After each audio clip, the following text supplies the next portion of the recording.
நீங்க யூஸ் பண்ற சோப்ல உண்மையில என்ன இருக்குன்னு என்னைக்காவது யோசிச்சு பாத்தீங்களா? கடையில வாங்குற அந்த கெமிக்கல் சோப்ஸ்க்கு பதிலா நேச்சுரல் இன்கிரீடியன்ட்ஸ் வச்சு உங்களுக்காகவே ஸ்பெஷலா ஒரு சோப்பை நீங்களே செய்ய முடியும் தெரியுமா? வாங்க, இன்னைக்கு அந்த சீக்ரெட்டை தான் நம்ம தெரிஞ்சுக்க போறோம். பாருங்களேன், பார்க்கறதுக்கே எவ்ளோ அழகா இருக்கு. ஆனா இந்த சூப்பரான சோப்பு ரொம்ப சிம்பிளான எண்ணெய் அண்ட் கொஞ்சூண்டு காஸ்ட் கெமிக்கல்ல தான் உருவாச்சுன்னு சொன்னா நம்ப முடியுதா? இந்த சாதாரண பொருட்கள் எப்படி இவ்ளோ ஒரு லக்ஸூரியஸ் ஹேண்ட்மேட் சோப்பா மாறுது? அத பத்தி தான் இப்போ டீடைலா பார்க்க போறோம். அப்போ இந்த மேஜிக்கல் டிரான்ஸ்ஃபர்மேஷன் எப்படி நடக்குது? இந்த கேள்விக்கு பதில் தேடி ஒரு சின்ன சயின்ஸ் அண்ட் ஆர்ட் ஜர்னி போகலாமா? வாங்க, ரெடியா இருங்க. சோப்பு தயாரிக்கிறதோட இதயமே சப்போனிஃபிகேஷன் அப்படிங்கிற இந்த கெமிக்கல் ப்ராசஸ் தான். இது ஒரு மேஜிக்கல் டான்ஸ் மாதிரி தாங்க. இதுல லைன்னு சொல்ற ஒரு காரமும் எண்ணெயும் ஒன்னா சேர்ந்து சோப்பாவும் கிளிசரினாவும் மாறுது. இந்த ஒரு ப்ராசஸ் தான் சோப் மேக்கிங்கோட அஸ்திவாரமே. ஓகே, இந்த சயின்ஸை நாம எப்படி பிராக்டிக்கலா செய்யறது? நீங்களே சோப் செய்யணும்னு ஆசைப்பட்டீங்கன்னா அதுக்கு 3 அலகலகு வழிகள் இருக்கு. ஒவ்வொன்றிலையும் ஒரு தனி ஸ்பெஷாலிட்டி இருக்கு. நீங்க சோப் மேக்கிங்க்கு புதுசு அப்படின்னா மெல்ட் அண்ட் ஃபோர் மெத்தட் ஒரு சூப்பர் ஸ்டார்டிங் பாயிண்ட். இது எப்படின்னா, ஏற்கனவே செஞ்சு வச்ச சோப் பேஸை உருக்கி உங்களுக்கு பிடிச்ச கலர், வாசனை எல்லாம் சேர்த்துக்கலாம், அவ்வளோதான்.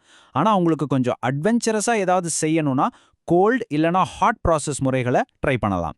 இதுல உங்க சோப்ல என்னென்ன இருக்கணும்னு நீங்களே முழுசா முடிவு பண்ணலாம். சரி, இந்த 3 மெத்தடுக்கும் என்ன வித்தியாசம்னு பார்க்கலாம். மெல்ட் அண்ட் போர் ரொம்ப ஃபாஸ்ட், ரொம்ப ஈஸி. ஆனா நம்ம கிரியேட்டிவிட்டிக்கு பெரிய இடம் கிடையாது.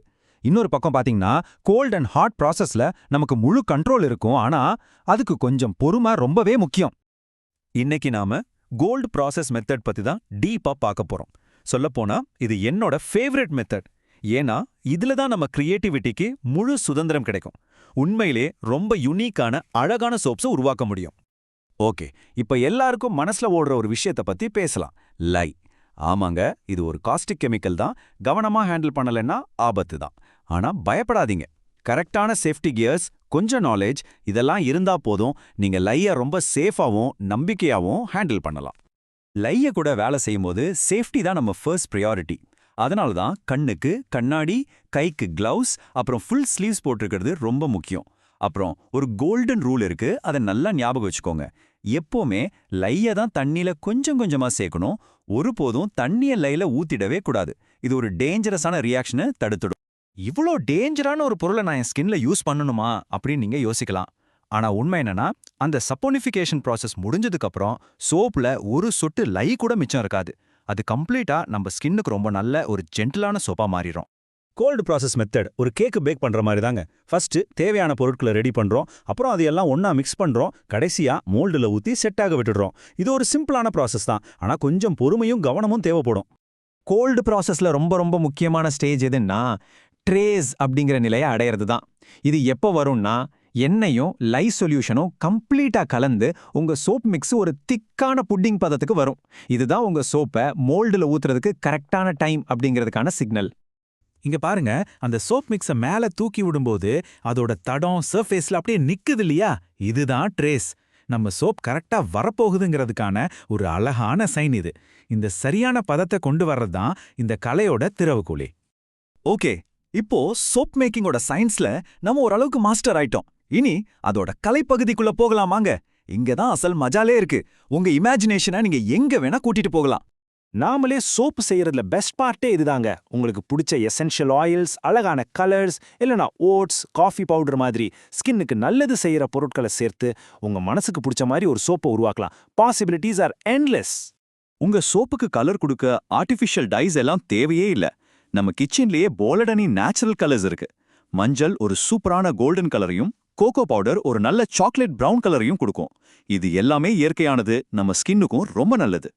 சரி, உங்க ஆர்ட் பீஸை நீங்க செஞ்சிட்டீங்க. இப்போ ஃபைனல் ஆனா ரொம்ப ரொம்ப முக்கியமான ஒரு ஸ்டேஜுக்கு வந்திருக்கோம். கியூரிங். இங்க தான் உண்மையான மேஜிக் நடக்கும்.